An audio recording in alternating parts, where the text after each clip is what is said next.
ہر طالب علم کی یہ خواہش ہوتی ہے کہ وہ جس بھی یونیورسٹی کالج یا ادارے سے تعلیم حاصل کرے وہ ویل ناؤن ہو، اس کا کوئی مقام اور نام ہو۔ لیکن جب آپ لاکھوں روپیہ ادا کر کے کسی تعلیمی ادارے میں ایڈمیشن لے اور اس کے بعد ڈگری مکمل کرنے پر آپ کو انکشاف ہو کہ جس یونیورسٹی کالج یا ادارے سے آپ نے تعلیم حاصل کی ہے، ڈگری مکمل کی ہے، وہ غیر رجسٹرڈ، غیر قانونی یا غیر تسلیم شدہ ہے، تو پھر آپ پر کیا بیتے گی؟ جی بالکل، اس وقت پاکستان بھر میں 157 یونیورسٹیز، کالجز اور دیگر ادارے غیر قانونی ڈگریاں فراہم کر رہے ہیں۔ اگر صرف لاہور کے حوالے سے بات کریں تو لاہور میں 31 ایسی یونیورسٹیز، کالجز اور ایفیلیٹڈ ادارے ہیں جو ڈگریاں تو فراہم کر رہے ہیں، لیکن ایچ ای سی ان کی ڈگریاں تسلیم ہی نہیں کرتا۔ کیوں؟ کیونکہ وہ غیر قانونی اور غیر تسلیم شدہ ہے۔ ہائر ایجوکیشن کمیشن نے اپنی ویب سائٹ پر ایک لسٹ جو ہے وہ آویزہ کی ہے، اور جس کے مطابق ملک بھر میں 157 غیر قانونی، غیر تسلیم شدہ کیمپسز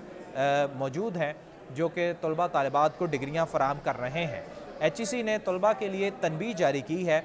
کہ ان اداروں میں کسی بھی ڈگری پروگرام میں داخلہ لینے والے طلبہ ہوشیار ہو جائیں، اور ہائر ایجوکیشن کمیشن مذکورہ اداروں کی ڈگریاں تسلیم نہیں کرے گا۔ طلبہ ان اداروں میں کسی بھی ڈگری پروگرام میں داخلہ نہ لیں۔ ایچ ای سی نے مزید تنبیہ کی ہے کہ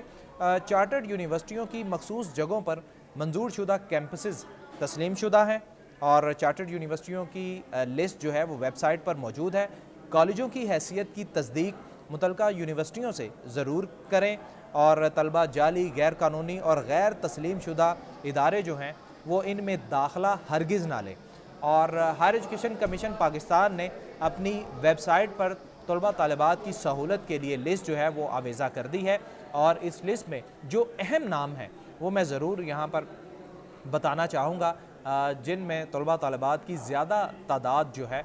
وہ ایڈمیشن لیتی ہے اور وہاں سے ڈگریاں حاصل کرتی ہیں۔ ان میں گلوبل انسٹیٹیوٹ سے ایفیلیٹڈ تمام کالجز ہیں، اور ہیریٹیج انٹرنیشنل کالجز ہیں، اور اوپن انٹرنیشنل یونیورسٹی ہے، اور اسی طرح امریکن انٹرنیشنل یونیورسٹی گلبرگ کا نام شامل ہے، soft logic college of information technology Lahore کا نام شامل ہے، T I U institute Gulberg, اسی طرح Pakistan college of science and technology peoples colony Faisalabad کا نام شامل ہے، AIMS institute of management sciences Multan کا نام شامل ہے، national textile college of professional sciences Gulberg کا نام شامل ہے، اسی طرح standard institute of emerging technologies and sciences Muslim Town کا نام شامل ہے، اور Aligarh institute of management science Rahim Yar Khan, اور Michigan international college Lahore, American international college Faisal town Lahore کا نام شامل ہے، American university of London mall town, اسی طرح Rawal open international university Rawalpindi کا نام شامل ہے، انفووین institute of management and information technology Lahore کا نام شامل ہے، Islamia college of commerce Kot Addu کا نام شامل ہے، آبسٹیک college of computer science Lahore کا نام شامل ہے، C I T college Rawalpindi, university college of commerce Khanewal, national college of commerce Mian Channu, Quaid Azam college میاں چنو، international college of commerce Mian چنو کا نام شامل ہے، لیڈز کالج بورے والا کا نام شامل ہے، کامسٹیک لاء کالج ملتان کا نام شامل ہے، کامسٹیک ڈگری کالج ملتان کا نام شامل ہے، Pakistan mission law college Multan کا نام شامل ہے، Lahore university of computer excellence new garden town کا نام شامل ہے، اور Arqam college of science arts کا گجرانوالہ کا نام شامل ہے، اور cosmic institute of technology Lahore Cantt کا نام شامل ہے، اسی طرح نائکون college of computer science Rawalpindi, Centech system Rawalpindi, higher education college peoples colony Faisalabad, اسی طرح national textile college of professional sciences Lahore کا نام شامل ہے، national group of textile college Lahore, Pakistan institute of technology Gujranwala, the national college Faisal آباد، اور اسی طرح فیشن ڈیزائن انسٹیٹیوٹ راولپنڈی کا نام شامل ہے،